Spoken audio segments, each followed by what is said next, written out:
travel. And, Maya, welcome. Okay. Good afternoon, everyone.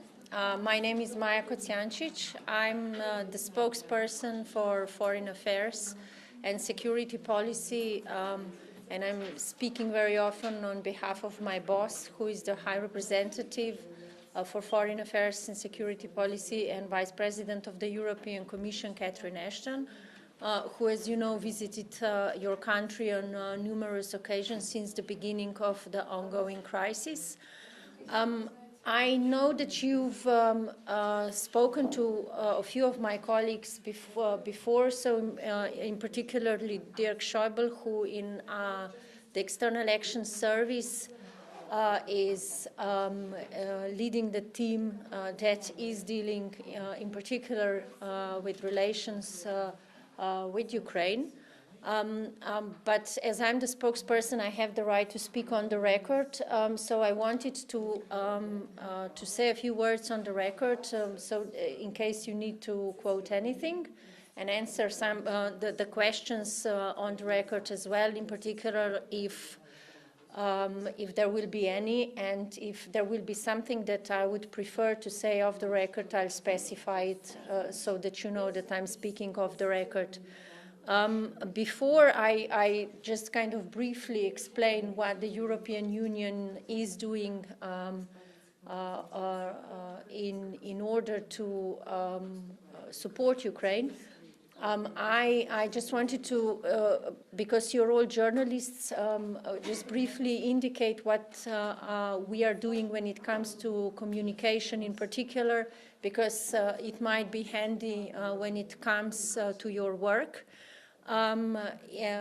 We, from the very beginning of the crisis, have stepped up the communication efforts, and we are doing it through many different channels, and we are trying also to do it in several languages. Here in the headquarters, of course, primarily we do that in English, but we make sure that all that is relevant is also translated into both Ukrainian and Russian. So if you're looking for documents, if they're not immediately available in Ukrainian or Russian, they will be very quickly for any document that we might put out.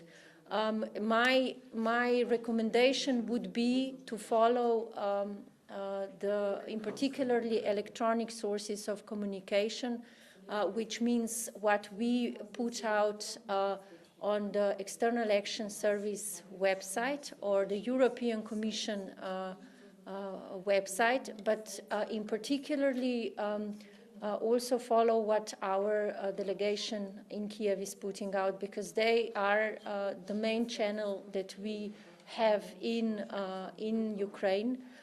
And if, for example, you would have any particular issues that you would like to communicate to us here in headquarters, and by us I mean the communication people, the press team of High Representative and the press service of the External Action Service and the European Commission, you can always do that via our delegation, especially given that there is a lot of misinformation out there, especially if there are things that you would like to check with the source when it comes to the EU issues. I would strongly encourage you to really get in touch with them or with us directly in order to get the information. And we are really trying to put as much information out there, information that is certifiable, that has economic logic, that is also statistically proven, to make sure that we dispel as much misinformation as we possibly can. And sometimes, I mean, there are issues that we are not immediately aware of, so that's why I'm saying if there are issues that you want to check, I mean, it's always good to try and get in touch with the source to verify where we stand. We've been trying to use not just classical means of communication, which would mean statements and press releases and fact sheets and so on. We are also trying to use much faster means like social media, in particularly Twitter and Facebook, to put out as much information as we possibly can, also in a user-friendly way. So this is just a kind of a a professional suggestion in a way for you to be aware what the options are when it comes to the communication efforts, especially in the context of the big Russian propaganda machinery working on the side of Russian Federation. So that's just for the start. Now, very briefly, as I said, I'm a spokesperson of High Representative Ketrین Eштон, who, as you know, is at the end of her mandate, as is the whole European Commission.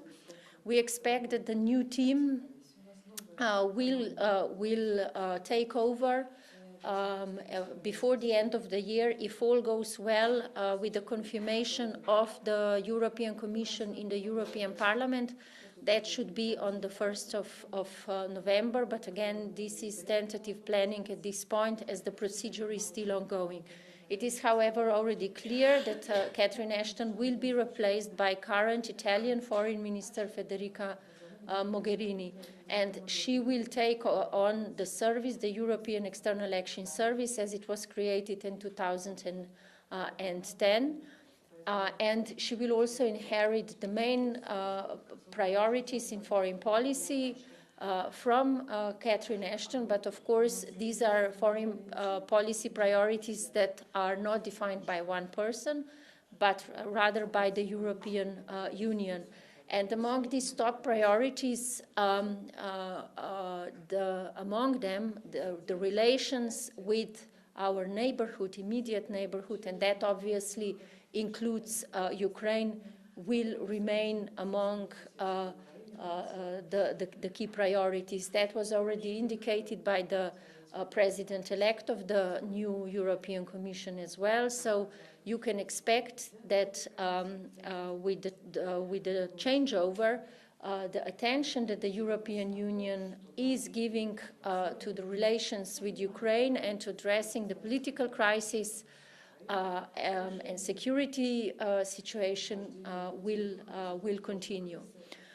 Now, just very briefly, I will start from not from the beginning, but rather from the very latest event we have had. You are probably aware that the European Union has responded to the ongoing crisis in very many different ways. First of all, in support of Ukraine politically and economically, but also diplomatically. And as part of this support, we have increased pressure on Russia in particular in order to do whatever we can to push forward the political solution of the ongoing crisis. In this respect, we've maintained regular contact with President Poroshenko and Ukrainian authorities. And as I said, I'll start with the latest development. The European Union has, at the end of August, at the summit, decided to prepare a new package of measures that would target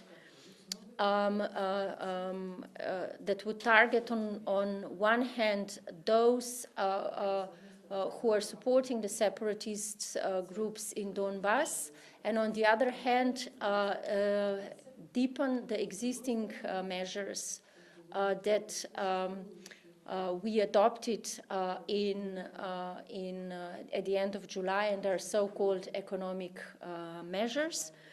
This package is now ready. It has been formally adopted yesterday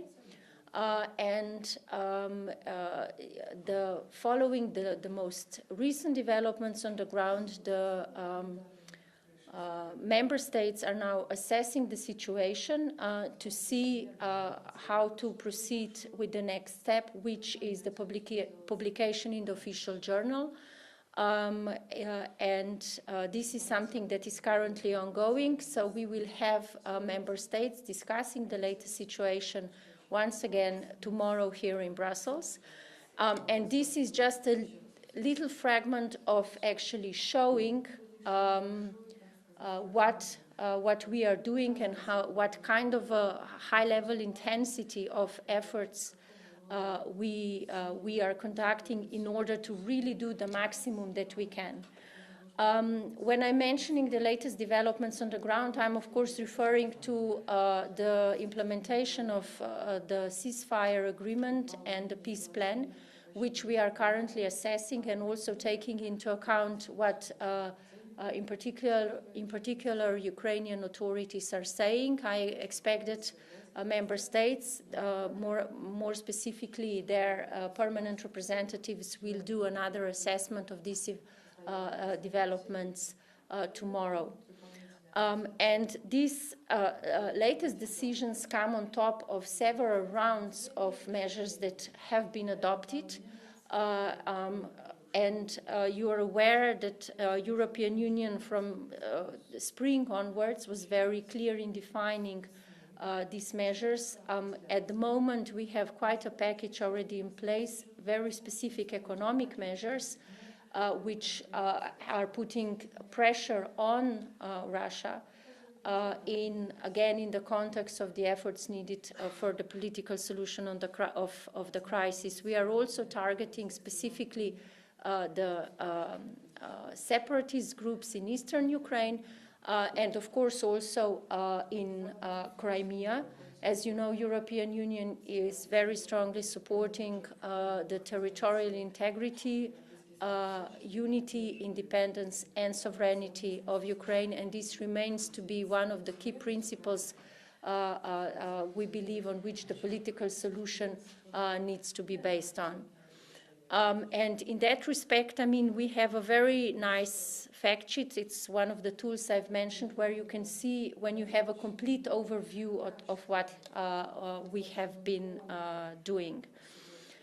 So that is one thing, very concretely of one tool that we are using to put pressure.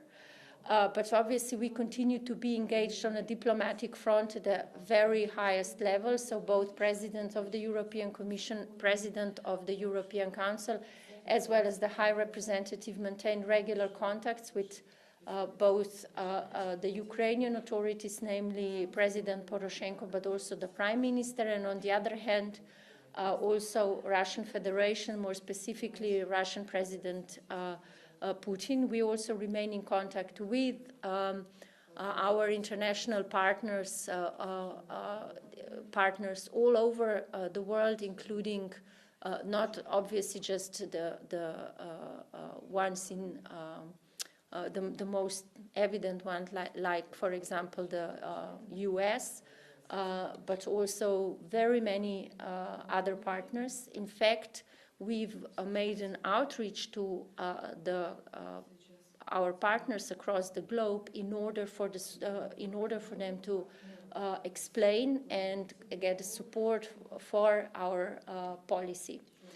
On top of that, we are of course also addressing quite specifically the situation in Ukraine and how we can help the country, first of all, move forward with the most needed reforms. And we are also looking at how we can support the implementation of the association agreement together with deep and comprehensive free trade area part. First of all, you're all aware that the European Commission, and rather the European Union, earlier this year prepared an unprecedented package of financial assistance for Ukraine, which is unprecedented in a way that we haven't done this before in the case of any country. And it's a support that really brings uniquely the tools that we have available together, and at the same time enables us that we support the country where it is most needed. In order to make this a reality, the European Commission created a special support group for Ukraine, which is led by Peter Balas. I don't know if you're meeting any. No. The Peter Balas used to be a very senior official at DG Trade. He's now leading this support group. So he's a really an expert, but also a very hands-on expert that is leading this support group. And the aim of the support group is, first of all, to support the reforms and work with Ukrainian authorities directly to make sure that the reforms will take place and the European Union will support them in the best possible way, so that they really are tailor-made in a way, but that they are done in order to be based in a way that they are based on European standards. So that is one way of supporting Ukraine. We are also, as I mentioned, doing whatever we can in order to make sure that the implementation of AADC-FTA will be a smooth process. One of the things that we have created jointly with Ukraine and with Russia as well is so-called consultation mechanism, which has for its aim to address any possible concerns which would either be identified or are being identified or would pop up in the course of the implementation, to make sure that this is not an issue, that it's rather a problem that has a way of resolving. And we expect the next meeting in this context at the end of this week, again on political level, led by the Trade Commissioner Karel de Gucht on the side of the European Union. So again, one thing to look out for still this week. I think you're meeting Nicole, a press officer for Commissioner for Energy later on. You're very aware of what we are doing when it comes to trying to lead the energy talks between Ukraine and Russia to make sure that any energy dispute is resolved in a way that assures the security of supply for everyone. So this, in a nutshell, is a very, very brief overview of what we are doing. Again, I am absolutely convinced that the support for when it comes to Ukraine and what we need to do will remain among the top priorities for the new European Commission, the new High Representative, as well as the new President of the European Council, which will take office at the end of the year, more precisely on 1st of December. So I would stop at this point, and I prefer to take your questions rather than trying to kind of speak and not give you a chance to speak. So please.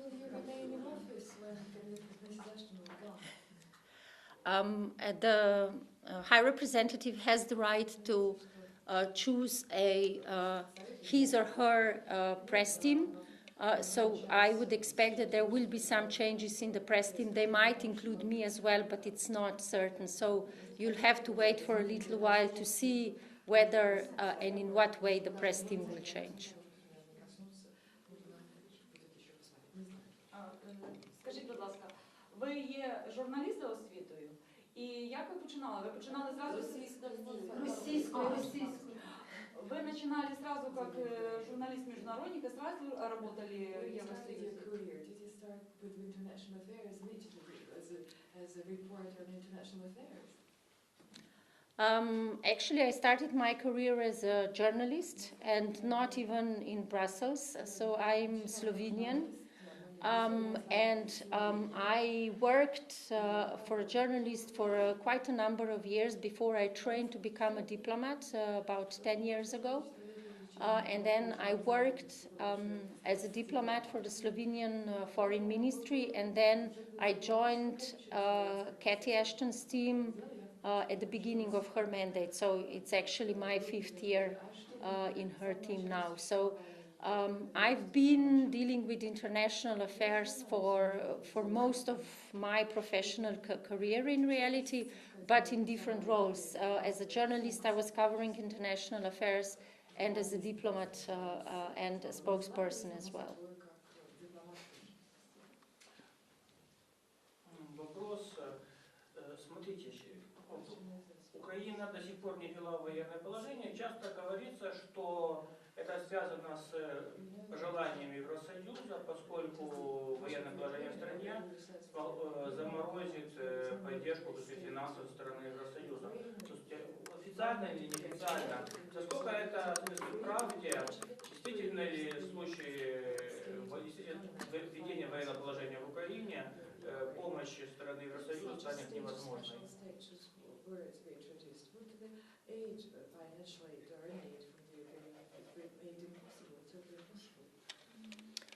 Well, it's a question that is in a way difficult to answer because I can't really speculate. But what I can say is very clear that what we are supporting is that a Ukraine that would be a country that its people choose to have, which means that we are supporting the measures that are needed in order to achieve that.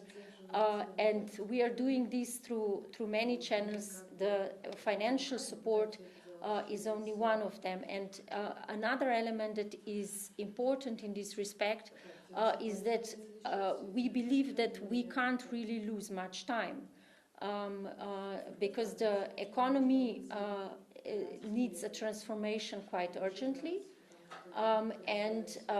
Because we believe that the aspirations of the people who would like to see Ukraine moving forward, having a modern economy, having a very well-functioning democracy and so on, are very genuine, and this is what we are trying to support. So what we want to see is a way forward, and we would encourage the measures in particularly in this direction. I can't tell you how the situation in the country will develop. I don't know whether the ceasefire agreement and the peace plan will be implemented. We've seen some positive steps, but we are still not at the political solution. Therefore, I don't want to speculate. We are developing this policy very much in response to developments on the ground. Main stance of your agency change, your main role in any way? Actually, the High Representative is a senior representative of EU foreign policy. And this EU foreign policy is not defined by one person, but rather by the European Union together. And when it comes specifically to foreign policy, it's defined by Foreign Affairs Council, or in other words, foreign ministers of the European Union, which come together every month. So every month they meet in Brussels, and they discuss the most topical issues of the day. And Ukraine, for the last, I would say, a year and 2 years probably, was a regular point on their agenda. And by 2 years, I mean ever since the negotiations on AADC-FTA were concluded. This was a standing point on the agenda of the foreign ministers, so they were really very closely following it. And they were also very, together, they were defining what kind of EU policy we will have. So how will European Union define specific steps? How will we respond to specific developments? So in other words, it's foreign ministers of the European Union that define the mandate and the policy, and the High Representative is operating within this mandate. So they go hand in hand. And in the case of Ukrainian crisis in particular, it was also something that the EU leaders have engaged in. They have their right to do that, and it's been, I would say, among top issues that they have discussed on a regular basis. So it's, in other words, what I'm trying to say is that it's defined on a monthly basis by foreign ministers, but the leaders, when they come together over the course of last year, they've made it very clear where the European Union stands and what the policy line is, so on the highest level, and we operate always within that context. This is the mandate that the representatives of the European Union are given to work with. I have a question about the further of concrete sanctions will appear in EU official journal. Mm-hmm. And now I read the news about tomorrow meeting of Committee of Representatives, which Yes. will be discussing these Yes. sanctions. So does it mean that the entry of these sanctions into force will be delayed? The situation as it stands now is that yesterday the package of measures was formally adopted, and now it needs to be published in the official journal in order to come into force. In light of the developments in the last few days following the agreement on the ceasefire, the member states at the end of the procedure yesterday decided to make an in-depth assessment of how the implementation of the ceasefire agreement and the peace plan is ongoing. And at the same time, they will also look into the issue of publication of these measures.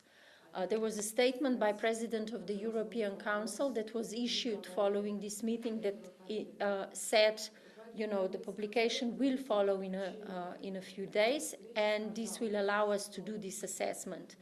The assessment will be done when ambassadors, the permanent representatives, meet again in what we call in the Euro slang COREPER, but it's Committee of Permanent Representatives, so member states representatives that come together. They will meet tomorrow, discuss this, and we will get a clearer picture following that meeting. So I expect that we will know more tomorrow. Означает ли это, что санкции могут не быть введены в среду?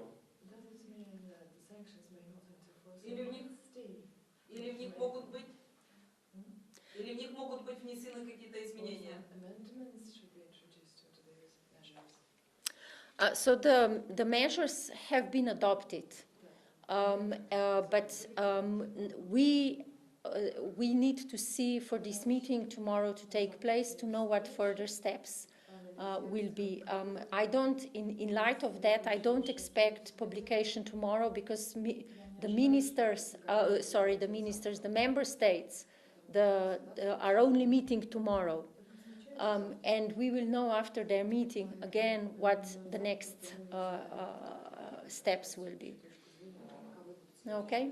Это официальное ваше заявление? Можно цитировать вас напрямую? You can quote me on that if you need me. Please. С третьей попытки.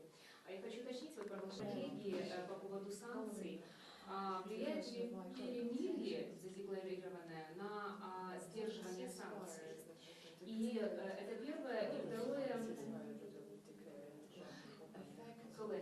И второе, это если сейчас получается перемирие с одной стороны, когда выдерживает Украина, а со стороны террористов идет обстреливание там некоторых населенных пунктов, то как тогда в таком случае будут продолжать санкции или будут Listen, at the moment, we continue to assess the situation on the ground, and member states will look at the implementation of the ceasefire and the peace plan tomorrow.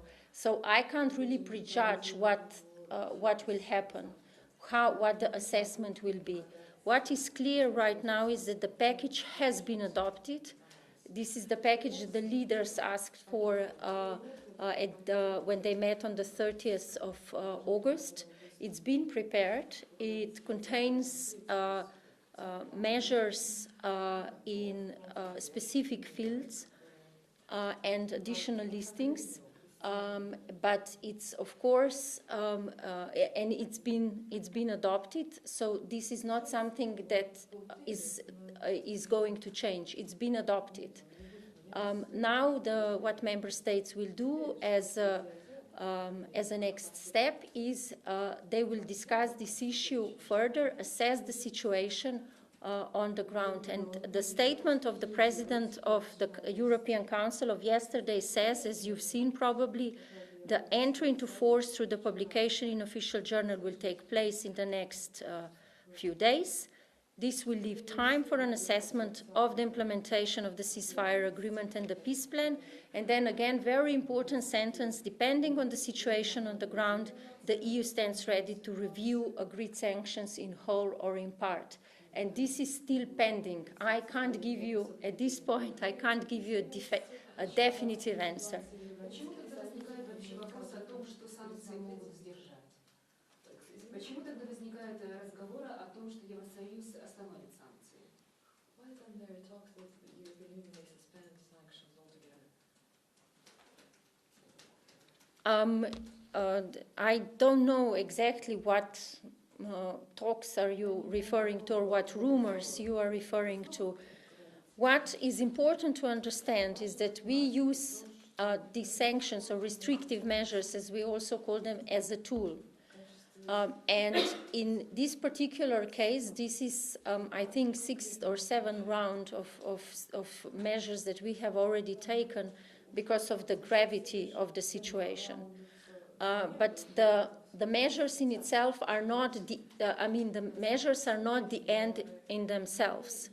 The aim is to achieve something with this approach, and in the simplest way possible, what we are trying to achieve with this particular set of measures is to change the course of Russian actions in eastern Ukraine. And in this respect, these measures remain under constant review, and we adjust them in light of the developments. Do you see what I mean? So that's what I can say as a means of explanation. Excuse me, I just wanted to clarify Yeah. about this meeting of committee. This is permanent representatives, which means ambassadors of each member state, yes, of each member state. So this is a committee that brings together representatives of all member states. We call them normally permanent representatives because they are permanently based here and meet every week, but they have the status of ambassadors. That's why you would see both descriptions. There is an action in expert community among the experts in foreign affairs and geopolitics that West cannot just give up and bury Russia because it needs that, because they have other security issues like ISIS and Iran, for which Russia is seen as an intermediary in that talks. Is it true? The first part of the question. And the second, is there a strategy of dealing with Russia in EU Foreign Council, or those strategies? Because obviously Russia is creating more problems than it solves. So what's the strategic goal of Russia, or there is none? Or you are just doing what you can afford currently? On your first or maybe both questions at the same time. You know that European Union has listed Russia among its strategic partners, which means among the key partners around the world, with which we need to work on a number of issues that are not just bilateral issues, but that are issues of global importance. And by this I mean issues like foreign policy crisis around the world, like global economy, like climate change. And this, in our relationship, so the relationship between European Union and Russian Federation in the past years has been developing in this context. And we've worked with Russia on many files across the board, so bilateral relationship, but also files like foreign policy files, be it Syria, be it, as you said, ISIS, be it Iran negotiations, be it Middle East peace process, so a number of issues. Did Russia prove to be a And reliable partner? And in this, for example,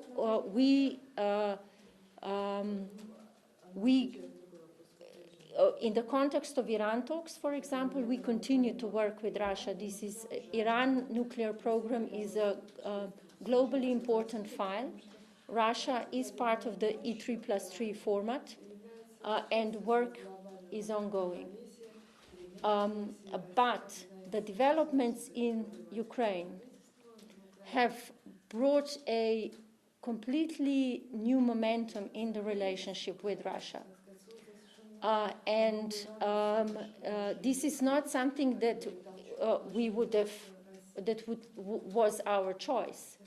It was simply we had to respond to the developments on the ground. It's not what our preferred aim for the relationship with Russia would be.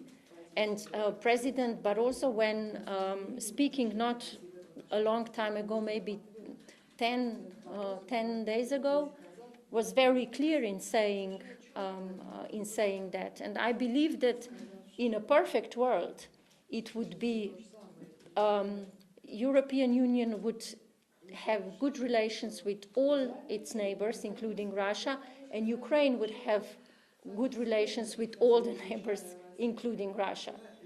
Unfortunately, we don't live in a perfect world, so we need to face the challenges that we are facing right now. And in this respect, what we are trying to do is, first of all, to address the most imminent or the biggest challenges we are facing, and the ongoing crisis and the situation in eastern Ukraine in particular are part of these, the most imminent challenges. In terms of how the relationship will develop in the future, it's an issue that will continue to be addressed in view of I would say in view of the developments. But do you have some strategies for estimating? Well, I mean, we of course have our internal analysis. We are also very clear when we have internal discussions on the EU level on specific points. So it's part of the ongoing process in a way. But again, at the moment, it's very much also dictated. How we react is also very much dictated by the developments. So, can I summarize that the policy of EU as regards this problem with Russia is sort of a reactive approach and not a proactive? No, I would say it's both proactive and reactive. Which are the technical proactive parts of this? Sorry? Which are the examples of proactive parts? We are not kind of looking at the situation through in a very narrow way. We are looking at it broadly, and we are thinking about the long-term dimension as well as the short and medium term. And as I said, what the desired aim of the bilateral relationship with Russia would be is still very much there. There are elements that were very clearly defined in this respect.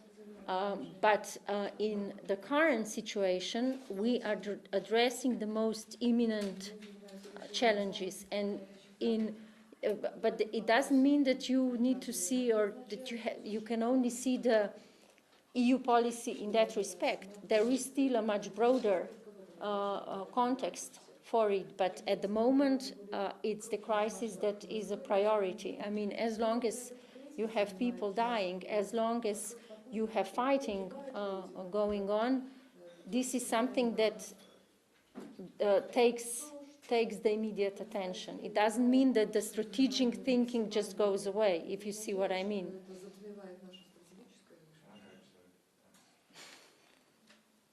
Один вопрос и второй вопрос. Отдает ли Европа себе отчет, что на сегодняшний день Украина является ядерной державой, потому что здесь есть атомные электростанции, и что если какая-либо из этих атомных электростанций, не дай бог, взорвется, то все эти санкции покажутся просто укусом комара. И тогда Европа вспомнит, что, может быть, надо было действовать более решительно. I think, our basic position is very clear. We believe that violence is not a solution, that the solution can only be found through diplomatic channels. And this is something that the European Union firmly stands on. It's also something that European Union was, if you look at it retrospectively, is built on. It has been built on the ashes of the Second World War, and it's if you listen to the Nobel Peace Prize Committee, it's one of the biggest and most successful peace projects in the world. So we very much are behind efforts for a political solution. We believe that this is the only way forward, and we are using the means in this respect. It might not be the answer you want to hear, but I think this is a very clear message that we have been sending, in particularly to the Russian Federation. In this respect, I don't think that the European Union will change this position. Now, when it comes to the means that are being used, as I said, we believe that violence is not a solution, and I would certainly not go into the arena of what happens in case if anything happens to any of the nuclear plants. I know it's something that you might be concerned about, but again, what we are doing is, violence is not a solution, and what we are doing is try to prevent that something even worse would happen. If the situation is grave, we are employing the means that we have, and so are our partners around the world, to move or try to move the situation into a better direction at the end of the day, to the benefit of the population, and particularly the people of Ukraine, of the whole country. This is what actually, as I said, European Union can do. When it comes to our relationship with Russia, we have been also quite clear on where we believe things stand, and we'll continue to do that. We will continue to highlight specific issues when it comes to internal developments in Russia. As I said to your colleague over there, I mean, there are still objectives that we have for the relationship with Russia, and some things might not be at the forefront of the attention right now, but they are still very much being looked at. That's what I can say.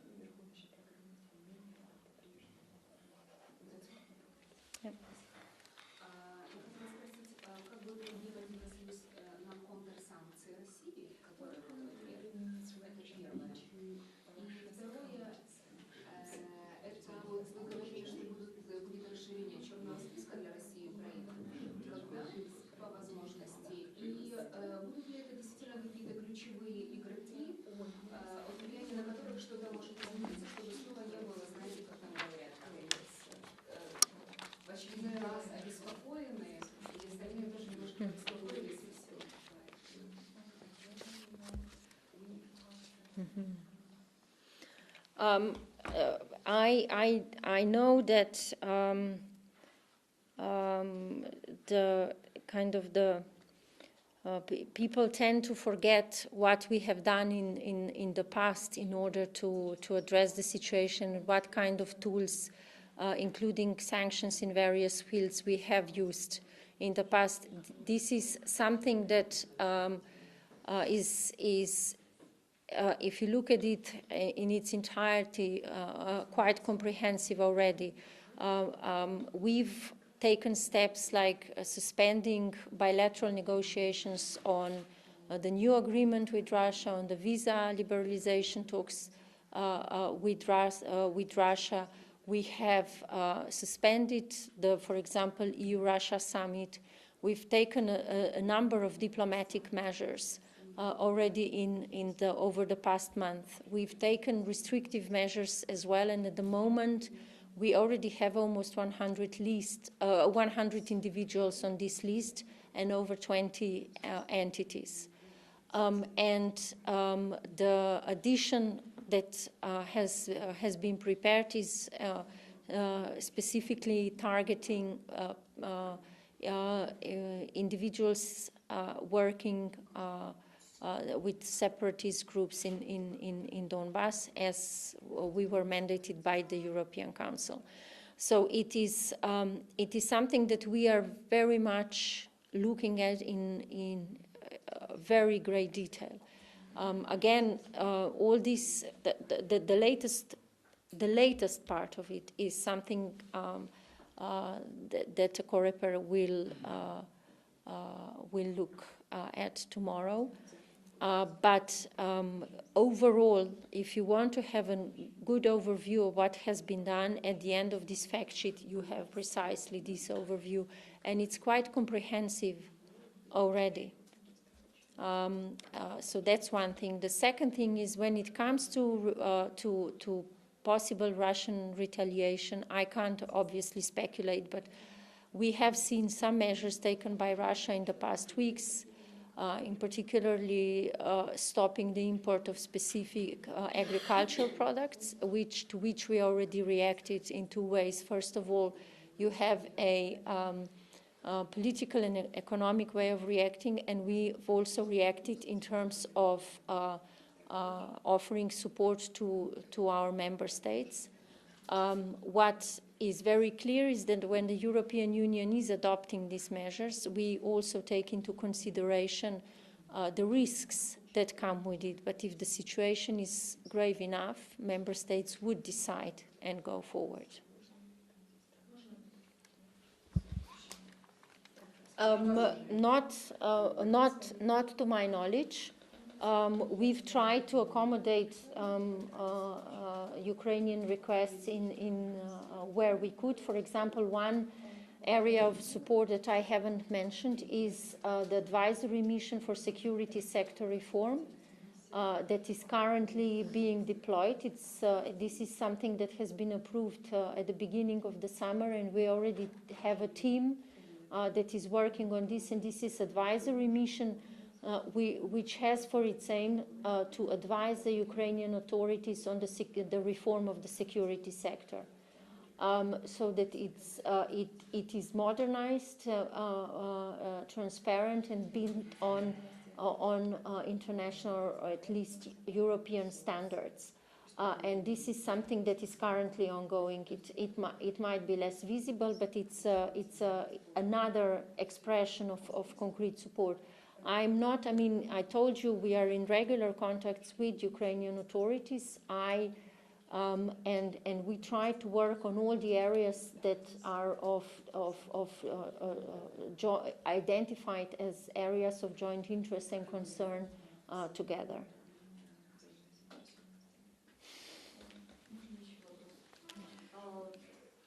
Общественные организации, гражданский сектор сегодня обращают внимание на то.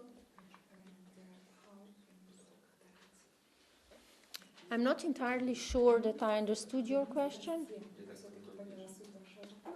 Значит, вот если та территория, которая сегодня оккупирована, которая является зоной АТО, Yeah. это по подсчетам харьковских волонтеров это около 200 тысяч человек, но на самом деле это в 2 раза, 3 раза больше. Вы говорите о беженцах или...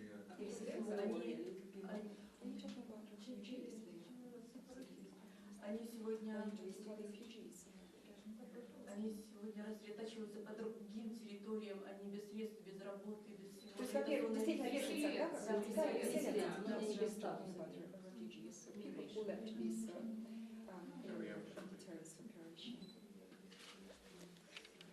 I hope I understood the question. One of the issues that the European Union has made very clear that the population especially in the most affected areas is being properly cared for. And you would remember a situation from a few weeks ago where there was a big dispute over and how the Russian convoy would enter this area, where the European Union was very clear that any support needs to be channeled through existing channels on the basis of existing rules, which means that you need to work with first with the established humanitarian organization, and in this case the Ukrainian, in this case International Red Cross was involved, and secondly with relevant authorities, in this case Ukrainian authorities. And this remains our position. Any aid needs to be delivered on the basis of these existing rules. It's also one of the issues that we included we had included in our conclusions to make no doubt about where we stand. And it's also one of the issues that has been raised also in the framework of the contact group efforts, which and by this I mean that for any kind of political solution you have to appropriately address the issue of the most affected, the population that is most affected by the conflict, and that this population is properly taken care of. So, European Union in this respect has given funds in order to support this. These are again funds that are channeled through the existing channels. That's one thing, and it's also, I mean, an issue of broader concern, which we continue to follow. There is one point that I forgot to mention when I was speaking to you more generally, is that in terms of what we are doing in support of Ukraine, you are aware that we already had donors coordination meeting here in July, and that we expect donors conference still by the end of the year.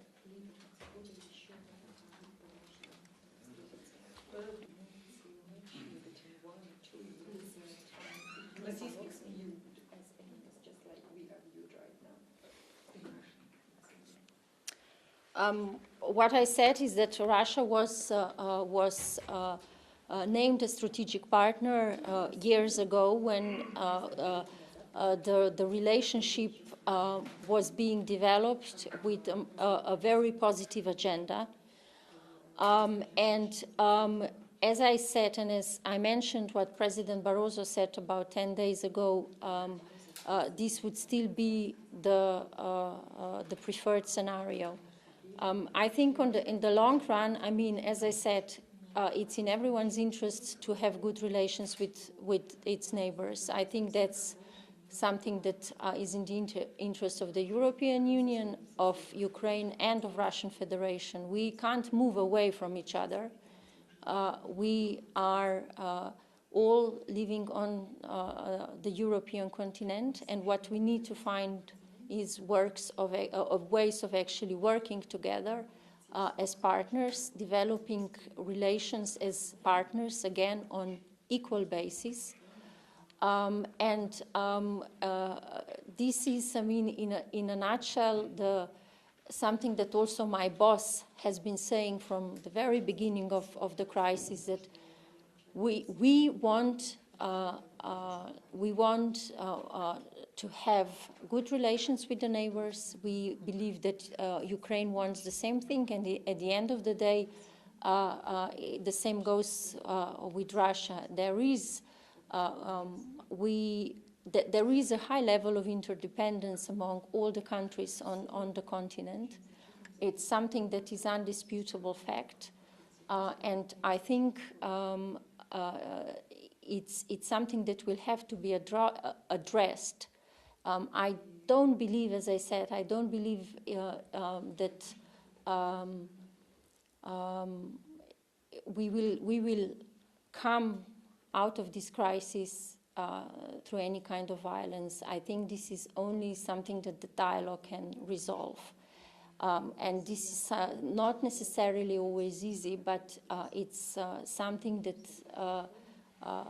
we are pushing for, which is, as I said, a diplomatic solution. And with this, obviously, comes all the rest. Россия пока ищет врагов.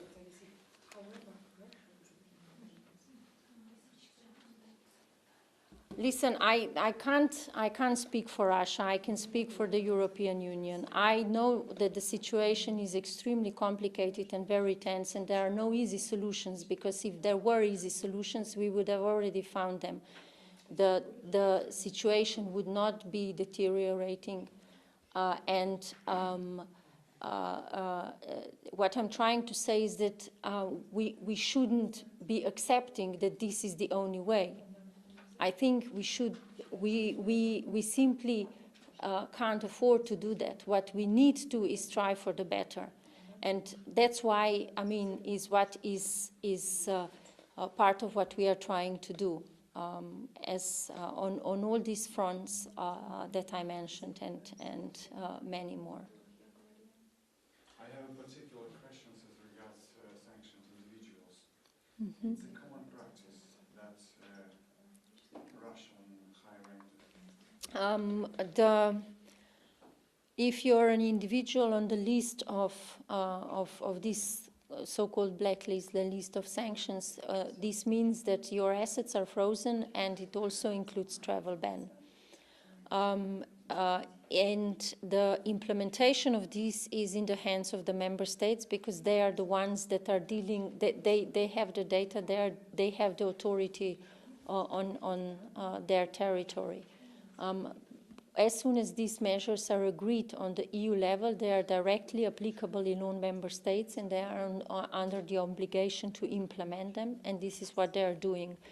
They are doing this on the basis of all the available information. As for the list itself, it's always possible to amend it, change it in the light of new developments or new information. And the procedure that applies is that of unanimity, which means that it's all member states working together. How to supply the information? Sorry? How to supply the information like I've just mentioned? This is the information that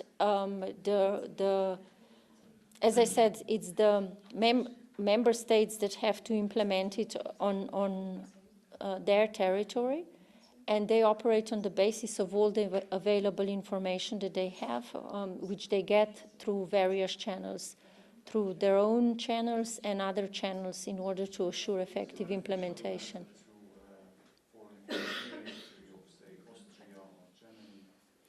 I mean, I'm not a sanctions expert, but as I said, all sorts of information that is available to authorities in the member states is being used.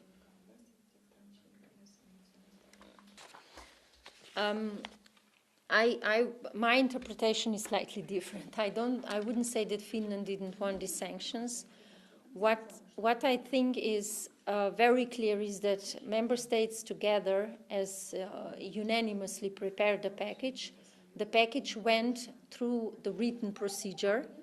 It has been adopted, and now the publication needs to follow. There was a delay in the publication to allow member states to assess the developments on the ground, in particularly the implementation of the ceasefire and the peace plan. And this is where we are. And at this point, all I can say is that it was all member states working together, because the way EU operates is, in most cases, when it comes to situations like this, all member states work together. Sometimes too much is given into different nuances expressed on the margins of the debate, because they actually make the big picture less clear. At the end of the day, it's 28 member states that take decisions together, and this is always the end result. And this is also the case here.